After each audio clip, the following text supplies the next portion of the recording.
what's up? So now we're on our physics lecture और इसका chapter 2 का मैं लेक्चर दूंगी आज आपको, जिसका नाम है साउंड। अब ये चैप्टर साउंड पे बेस्ड अपन है और ये चैप्टर पूरा ही आप करेगा। इसमें इसमें हमने इन्होंने चेंज कर दिया नोट्स में ना, कि पहले होता था ना कि इसमें एडिशनल होते थे और रिव्यू क्वेश्चन होते थे। अब इसमें इन्होंने और एक ऐड किया कॉन्सेप्चुअल क्वेश्चन। इसका मैं आपको बता देती कि हमने कहाँ तक इसको क्वेश्चन इसके करने हैं। रिव्यू क्वेश्चन आप लोगों ने करने हैं इसके, कंसेप्चुअल क्वेश्चन वो नहीं छोड़ने, वो भी करने होंगे। इस तरह के कंसेप्चुअल क्वेश्चन बोर्ड में ज़रूर आते होते हैं, वैसे कि महफूज लग रहे होते हैं। जैसे ये क्वेश्चन है, Y 2 10 cans with a string stretched between them could be better way to communicate than merely shouting through the air। फजूल लग रहा है ना सुनने से, लेकिन ये आएगा क्योंकि बोर्ड वाले कुछ भी कर सकते हैं। सो ये जो हमारे एडिशनल क्वेश्चन है ये तो आपने करने ही करने, इसको तो बिल्कुल नहीं छोड़ना। और जिसमें साइड इन्फॉर्मेशन दी गई है इसको आप बस पढ़ लें, इसको याद नहीं करना, इसको बस पढ़ लें एज फॉर द सेफ्टी कि अगर आ गया तो एटलीस्ट मुझे आता होगा। सो अब मैं आपको मार्क करवा देती हूँ। पहले इसमें जो शॉर्ट है वो मार्क करवा देती हूँ, लॉन्ग भी इसके सारे इंपॉर्टेंट है वो हमने ज़रूर करना है। और इसकी जो डायग्राम्स है वो ज़रूर ड्रॉ करनी है। जैसे हमारे पास पेज नंबर 27 पे क्वेश्चन है, question number 5, what do you understand by longitudinal wave, describe the longitudinal nature of sound waves. इसका हमारे पास जो डायग्राम बनी हुई है इसकी जो है, vibration of tuning folk after striking with rubber hammer, ये जो डायग्राम बनी हुई है ये हमें ज़रूर ड्रॉ करनी है और इसकी लेबलिंग भी खुद से करनी है।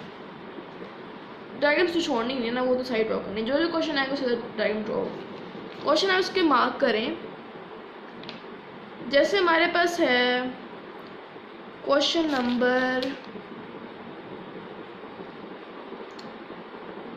ये से क्वेश्चन है इंटेंसिटी ऑफ साउंड, ये इंपॉर्टेंट शॉर्ट क्वेश्चन है, ये भी आप मार्क करें। लॉन्ग क्वेश्चन मैं फिलहाल नहीं मार्क करवा रही क्योंकि वो सारे ही इंपॉर्टेंट हैं। जैसे हमारे पास है रिफ्लेक्शन ऑफ साउंड, ये भी इंपॉर्टेंट शॉर्ट क्वेश्चन है, ये भी आप मार्क करें। ये क्वेश्चन नंबर 8 है पेज नंबर 30 पे। पेज नंबर 31 पे आए, question number 10, how does speed of sound very in different material, important short question, ये भी मार्क करें। क्वेश्चन नंबर 11 जो 31 पे वो आप बस रीड कर लें अपने कॉन्सेप्ट में, जो समझ आइए उसको पढ़ के वो आप लिख देगा बेशक। फिर हमारे पास आता है question number 13, explain noise pollution and what is the safe level of noise, page number 32, ये भी मार्क करें। इसमें जैसे उन्होंने हेडिंग्स दी हुई हैं, पोल्यूशन, नॉइस पोल्यूशन की sources of noise pollution, negative effects of sound, safe level of noise, ये हमने सारी हेडिंग्स बना के उसको करना है अच्छी तरह। और हमारे पास जैसे क्वेश्चन है, define ultrasonic and right there uses में अगर ये शॉर्ट में आए तो इसके एटलीस्ट 2 यूजेस तो हों, अगर 2 नहीं हैं तो ऐसे समय यूजेस काफ़ी हैं इसके। जैसे यूज़ होता है, इसमें लिखा होगा, it is also use in medical field में यूज़ होता है। इंटरनल व्यू ऑफ ऑर्गन्स, ठीक है, उसमें यूज़ होता है। अब मैं आपको शॉर्ट मार्क करा देती हूँ, ये मैंने शॉर्ट मार्क कराए थे, लॉन्ग किसी में से भी थे और इस तरह। नेक्स्ट हमारे पास क्वेश्चन है sound, question number 5, question 11.5, page number 37, sound is a form of wave, list at least 3 reasons to support the idea that sound is a wave. ये क्वेश्चन इंपॉर्टेंट है, ये आप मार्क करें। Question number 11.5, page number 37। Then we have the question number 11.7, what is the difference between the loudness intensity of sound, derive the relationship between the two, question number 11.7, page number 37, ये भी mark करें। फिर हमारे पास question है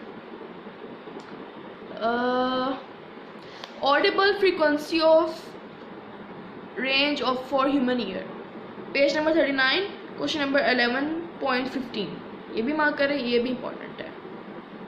describe the importance of acoustic protection, 11.17, करने आपने सारे, कोई भी नहीं छोड़ना, लेकिन जो मुझे इंपॉर्टेंट लग रहे हैं इसमें या जो हमें सर ने मार्क कराए हुए हैं, सर बिलाल ने, वो मैं आपको मार्क करा रही हूँ, ठीक है। सर बिलाल बेसिकली यूनिक के टीचर हैं जिनका मैंने अभी नाम लिया।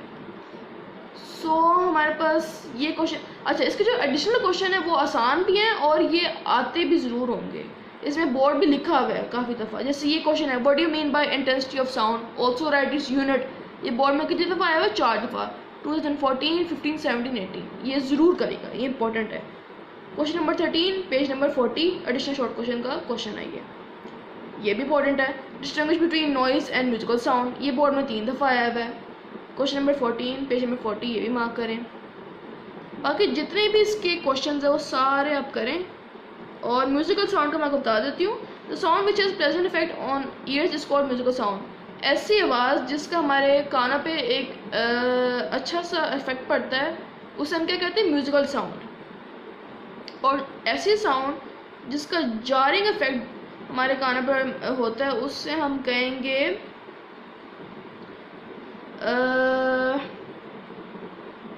नॉइस। जो बहुत ज़्यादा शोर की आवाज़ होती है, जैसे फ़र्ज़ करें कि बाहर कंस्ट्रक्शन हो रही तो वो हमारे कानों पे एक अनप्लेजेंट सा इफेक्ट डालता है तो उसे हम कहेंगे नॉइज़। और जो ऐसी आवाज़ होती है जो हम पे प्लेजेंट इफेक्ट डालता है उसे हम म्यूजिकल साउंड कहेंगे। ये इसका डिफरेंस है। और ये जो क्वेश्चन है, क्वेश्चन नंबर 24 पेज नंबर 41 भी मार्क करें। What is the reflection of sound और डिफाइन एको। अब आपको दो तरह से क्वेश्चन दे सकते हैं, या तो कह दें कि रिफ्लेक्शन ऑफ साउंड क्या है। अब इससे आपको पता चल जाना चाहिए कि ये किसके बारे में पूछ रहे हैं? एको के बारे में। और अगर एको आ गया फिर आपको पता है कि एको का अपनी डेफिनेशन लिखनी है। ये भी इंपॉर्टेंट है, ये भी मार्क करें। Question number 26 what is meant by ultrasound. Sound of frequency higher than 20,000 Hz, which are inaudible to normal human ear, can be produced, utilized in many useful ways. Such sounds are called ultrasonic. ऐसी जो आवाज़ होती है जो कि 20,000 hertz से ज़्यादा हो, जो कि ह्यूमन ईयर को इनऑडिबल है, मतलब ह्यूमन जो इंसानी जो कान पे उसको सुनाई नहीं देती, इनऑडिबल है, ठीक है, वो अल्ट्रासोनिक उसे हम कहेंगे। और इसके हवाले से एक क्वेश्चन था हमारा, एक मिनट, ये जैसे क्वेश्चन नंबर 17 है पेज नंबर 33 पे। Define ultrasonic and right there uses. अब यहाँ पे जो उसका आंसर लिखा हुआ है मैं आपको बता देती हूँ। Ultrasound sound of frequency higher than 20,000 hertz which are inaudible to normal human ear, जो हमने आगे पढ़ा है, पीछे पढ़ा है, can be produce and realise in many useful ways. Such sounds are called ultrasound और अल्ट्रासोनिक और अल्ट्रासाउंड। जो नॉर्मल ह्यूमन ईयर है वो 20 हर्ट्ज से 20,000 हर्ट्ज सुन सकता है, उससे ऊपर जाएगा उससे वो फिर नहीं सुन सके। जैसे ये क्वेश्चन नंबर 15 है, डिस्क्राइब ऑडिबल फ्रीक्वेंसी रेंज, ये भी आ सकता है, ये भी इंपॉर्टेंट है, ठीक है। सो गाइस ये था फिजिक्स का लेक्चर। होपफुली आपको समझ आ गया। अगर कोई चीज़ नहीं समझ आई तो मेरे से पूछ लीजिएगा। और ये कि बस that's it. I will meet you guys next lecture, next video. So till then piece.